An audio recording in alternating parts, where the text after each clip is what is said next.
A very warm welcome to the Thursday edition of Vogan's European Outlook. In today's video, we will look at some historical context with regards to the heat, some physical explanation regarding the depth of the atmosphere and how that increases the temperature at the surface. We're going to look at the physics, atmospheric physics, believe it or not, in today's video and explain a little bit more about what's going on in our atmosphere to produce the temperatures that we're seeing at the moment. A little bit of historical context as well, comparison to the 13th of September 2016, the current situation, and also heat waves in September of the past. So there is plenty of things for you to enjoy in today's video if you're interested in a little bit more than just a weather report. So thanks for clicking on. Hope you're enjoying the heat wave. If you like the heat, that is. If you're not, well, there is end in sight. The upcoming weekend will see a frontal system sweeping this hot, humid air out of the way, and we should be back in a fairly typical regime into next week here. So stay tuned for that.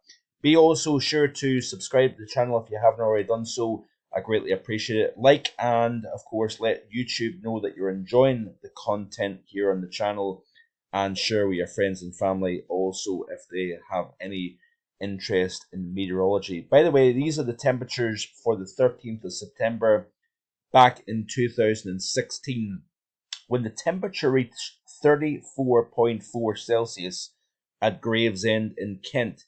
The significant aspect about that it was the hottest September day in the UK since all the way back to 2011, or not 2011, I beg your pardon, 1911, and of course still falling slightly short of the all-time record of 35.9 Celsius recorded at Bawtry in South Yorkshire back in 1906.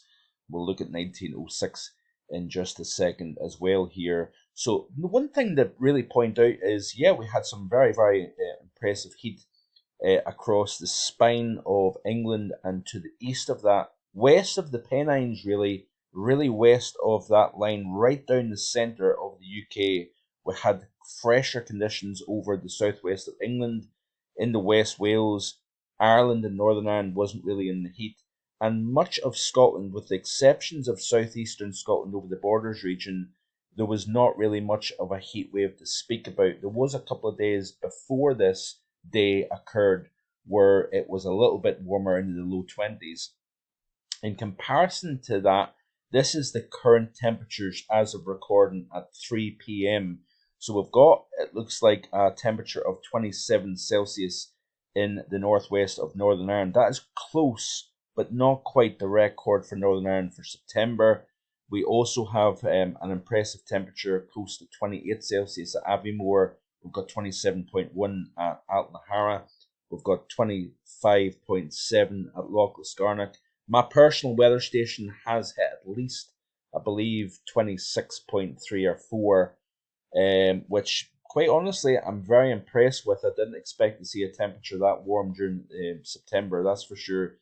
And of course, as you go further south, we do have the temperatures in and around the 30 to 31 Celsius mark. It looks as if we crank the heat further as we push towards Saturday here.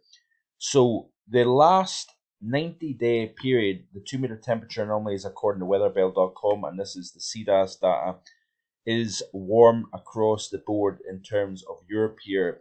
Looking at the last 60 days, interestingly enough, it is pretty much bang average across the UK and Ireland here.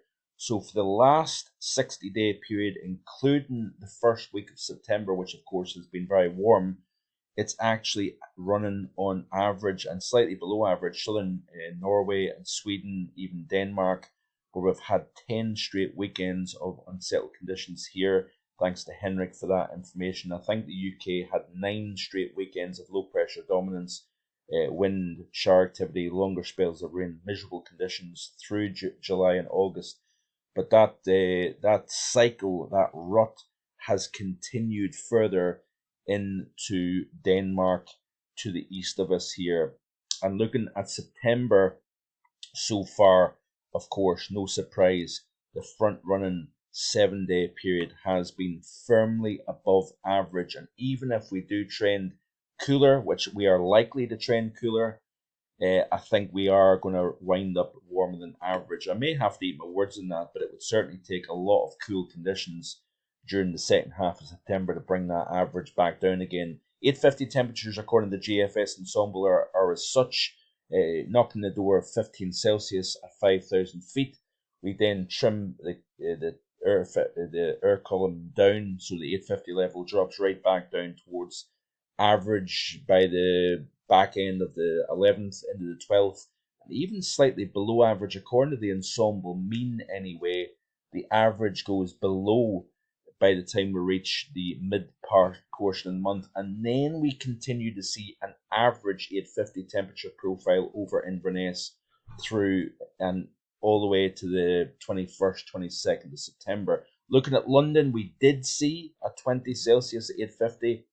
You can see here the trend also drops off by the time we reach the 10th and 11th. So we are going to see a continuation of hot conditions. That column, that depth within the atmosphere, and we'll look at that in a little bit more detail in just a second, remains in heat wave criteria, supporting low to close to mid 30s in and around the Greater London and the southeast area through the rest of today, Friday and Saturday. Then we may hold on to a 30 in the Sunday, possibly even in the Monday, but we do have an approaching weather front from the northwest that will bring a cooling relief to the whole of the UK by the time we reach the early portion of next week. And with Inverness, you can see here that the 850s go back below average or slightly below average towards the middle portion of the month, and it looks as if it maintains that way through the second half of the month here overall. So interesting stuff with regards to what's going on in the atmosphere. Now, if you think of the atmosphere in terms of the depth, now the atmosphere, generally speaking, so basically from the surface up to the tropopause, which is the top of the troposphere, that is the depth is thinner at the poles versus the equator. So the atmosphere, essentially, that troposphere, is of a greater depth at the equator as opposed to the poles, and it's all to do with thermodynamics and adiabatic heating. Now, what we've got is, think of ridges and troughs in terms of mountains versus valleys within the atmosphere. A ridge, the stronger the ridge is, the deeper the column is between the surface and the tropopause here. So that's the boundary layer separating the troposphere and the stratosphere. Now, when the stronger the area of high pressure in decameters, the greater the depth, the greater the column of the atmosphere. What's important about this is that we've got a very powerful 594 decameter ridge centered over western portions of Germany. So that 594 decameter ridge over the western portion of Germany at the moment means that the column is very, very thick. The thickness value is greatest. And what's important about that is, if you think of it in terms of the depth of the atmosphere, you warm that column up, the molecules are moving all the more faster. Essentially, when you've got a high ceiling of atmosphere above your heads, there's greater sinking within the atmosphere itself. And of course, as the air sinks, it compresses, and all the molecules moving around within the air mass itself is speeding up, and they're banging up against each other, creating the air to warm and heat up. It's a bit like a bicycle pump pumping tires in your bike. As that pump is driving the air into those tires, it of course is generating heat. Hence why when you touch your tires, as you're pumping the air into the tire itself, there's heat coming off it, and the atmosphere acts in the same way. In the wintertime, we often refer in meteorology to low thicknesses. The lower the thickness, the ceiling is much shallower within the atmosphere itself, and hence the lower the thickness, the cooler the atmosphere is. Hence why over the pole, the thicknesses are very, very low indeed, because the troposphere is not particularly high above your head over the polar region. Down over the equator, the column is greatest anywhere on the planet. We've got a lot of heat within the atmosphere. Those molecules are moving around so much faster.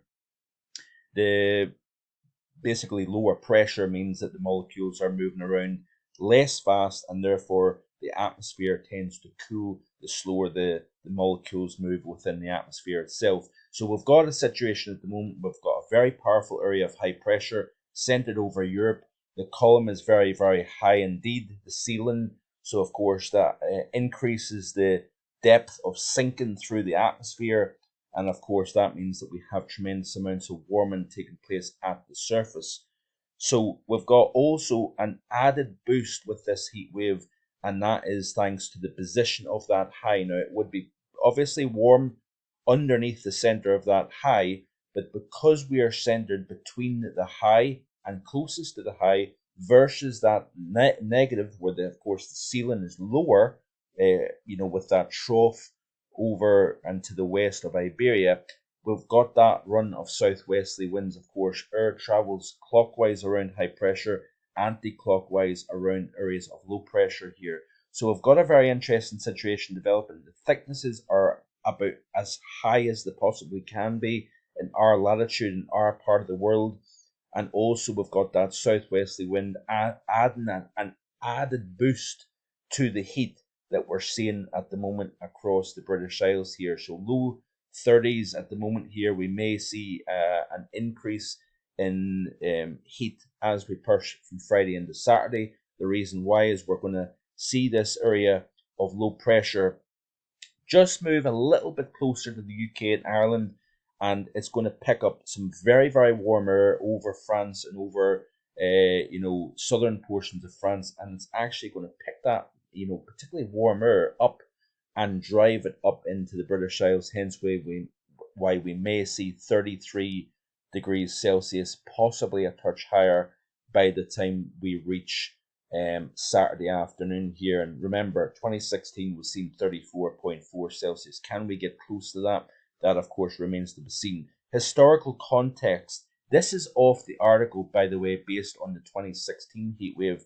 It is not particularly unusual. This is from the Met Office. Unusual for 30 Celsius in the UK during September. The last time it happened was 2013, so that was 3 years previous to the 2016 event, when the temperature reached 30.2 Celsius on the 5th at Whittle in Essex and Frittenden in Kent. We may typically expect 30 Celsius during 1 or 2 Septembers per decade. However, much more unusual for temperatures to exceed 32 Celsius. The 34.4 at Gravesend in Kent, 13th of September, was the UK's highest since 2011.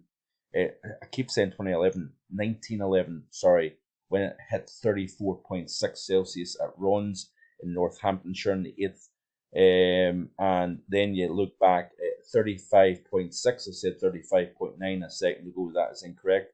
That's the UK September record set in 1906 at Bawtry in South Yorkshire here.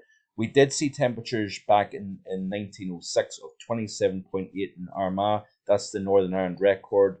We also seen a temperature at the Gordon Castle in Murray of 32.2 Celsius. So that 28 Celsius that we're seeing at the moment in Aviemore, in 1906 with that heat wave, we've seen a temperature of 32.2 Celsius. So it shows you how hot it can get even in the month of September. So as hot as today is, folks, it has been hotter in the month of September. What is going to stand out with this heat wave is the length of days above 30 Celsius. I believe the record is in fact 3 straight days. So it looks as if today is day 4, and that means that we've set a new record for consecutive days above 30 Celsius. We also seen back in 2016 tropical nights, 2-3 tropical nights, and we are seeing that, of course, at the moment here. So we are going to see very warm nights. It becomes harder to get tropical nights at this time of the year because the nights are growing ever longer, but it does happen now and again here. Ran out of time here. I will continue to look at statistics and the context of this heat wave in the next couple of days here, so stay tuned for that. Thanks for watching and enjoy the warmth and stay safe as well.